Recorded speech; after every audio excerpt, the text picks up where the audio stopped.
नाला जय प्रभंस बाबा सबे बोलत जाला गौवा नगरिया में भइल बहाला जय प्रभंस बाबा सबे बोलत जाला गौवा नगरिया में भइल बहाला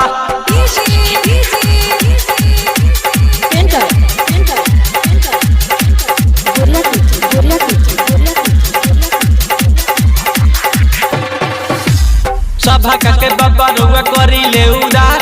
आवे जे भी रउआ लगे होला ना बेकार हां होला ना बेकार जी होला ना बेकार सभा के बाबा रउआ करी ले उदार आवे जे भी लगे रउआ होला ना बेकार जी होला ना बेकार हां होला ना बेकार चाहे सुबह हो या